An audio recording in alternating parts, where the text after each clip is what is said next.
Hello friends, in today's lesson we are going to look at the methods of integration. We're going to look at the methods of integration. So for starters, we need to know that there are specific integrals which we really just need to know by heart. They have been proved and we need to know them by heart. The first one, the first integral is the integral of sec x squared dx.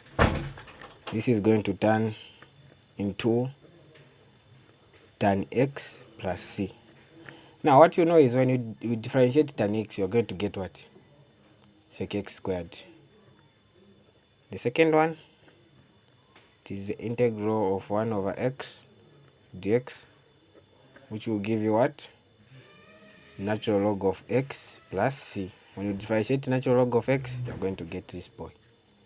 The third one, it is the integral of 1 over 1 plus x squared dx. This is going to give you tan x. Tan inverse of x, which is the same as or arctan x. This is going to give you tan inverse of x or arctan of x. The fourth one, this was the third. We have the fourth here. The fourth is the integral of 1 over root of 1 minus x squared dx. This is going to give you what? Arc sine x plus c. This is going to give you what? Arc sine x plus c. There was a plus c here as well. Arc sine x plus c, or just sine inverse x plus c. I'm going to add a fifth one. It is the integral of exponent x dx. This is going to give you what? Exponent x plus c. Now I want to show you what really happens for this boy. Let me say I'll take this to be an arbitrary term. Instead of x, I'll put u and say du. So what we usually do for us to integrate this, we are going to repeat the same function the way it is. We're going to repeat the same function, and then we are going to divide it by the derivative of u when you differentiate u. So what is the derivative of x? It's 1. So we are going to say the function divided by is the derivative of its baby function, which is just 1. So that's why it has maintained the same state it is in.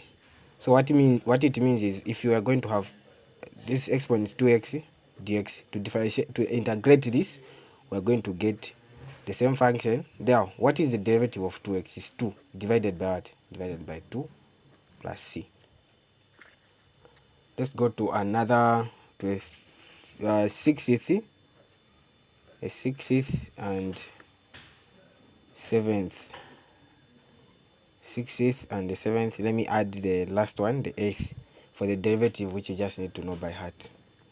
We have the one for cos x dx. Cos x dx is going to give you what? Sin x plus c. The integral of sin x dx is going to give you what? Negative cos x plus c. Now this is where a lot of people usually have confusion about. When you integrate cos, you are going to get sine. So what it means, when you differentiate sine, you have to get what? Cos. When you integrate sine, you're not going to get cos, but negative cos. What is the derivative of cos? The derivative of cos, it is when you differentiate dx cos x, you're going to get what? Negative sine x. So when you differentiate cos alone, it's going to give you negative sine x. Now negative sine x multiplied by this negative, that's how it turns into a positive. So you should remember this. You should always remember this. Let me put the last one. Last one is sec x tan x dx. It is equivalent to sec x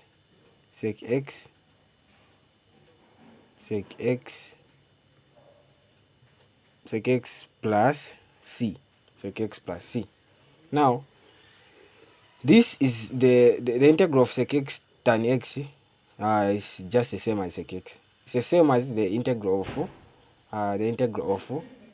secant. The integral of secant, you are going to get negative secant then cot. Negative secant then cot. Yeah, that is all for the common integrals which we need to know. This is all what we needed to know. Now let's now dive into learning the types of integrals which are there. For the first part, I'm going to start with the integration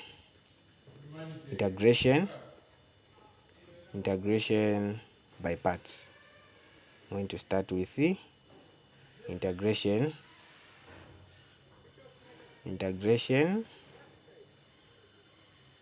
by parts.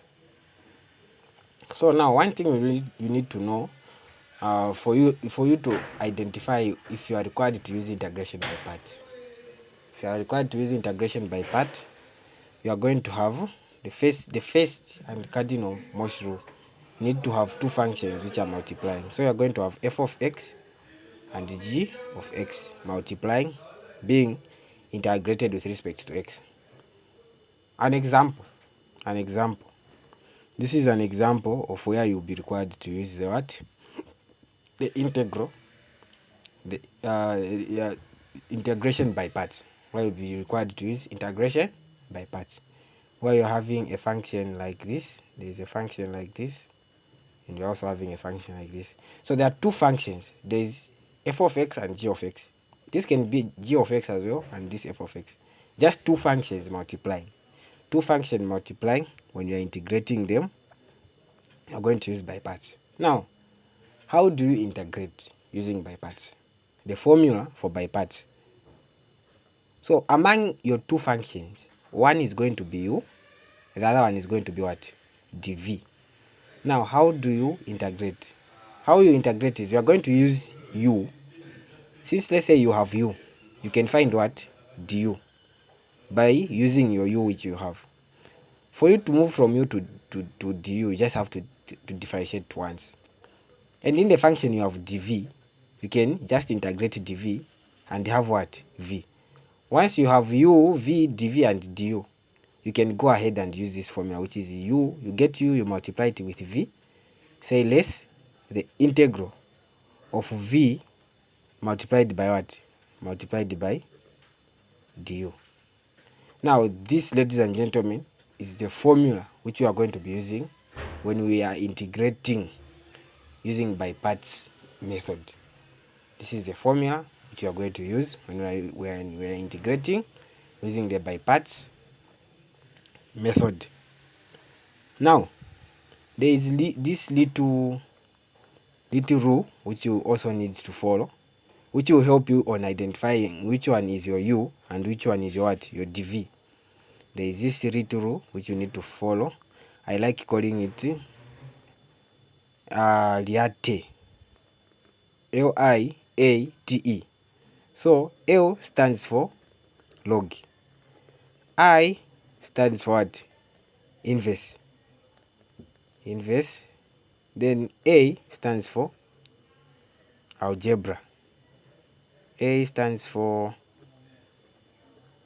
algebra. Then T stands for trig. T stands for trig. Then E stands for what? Exponent. Now, you'll be given two functions which are multiplying, isn't it? Amongst the two functions, they have to fall amongst these two families here. These five families here.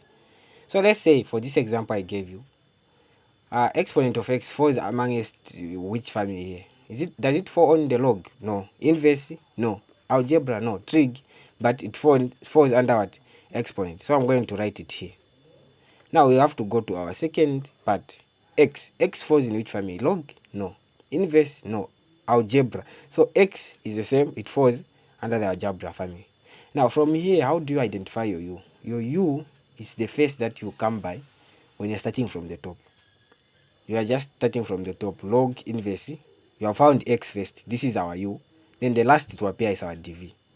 Let's say we had a function. Let's say maybe you are integrating something like this, log x with the sin x. These are two functions which are similar. These are two functions which are the same. Two functions which are multiplying. Now we will have to identify them. In which family here do they fall into? Let's say log x falls in the family for the logs. So we are going to have it as a first. Then for sine, it falls under the family of what? Trig. Which one appears first? Log x. Now this will be what? This will be what you write as your u. This will be your what? Your dv. Now with that being said, with us knowing and identifying that, let's go ahead and solve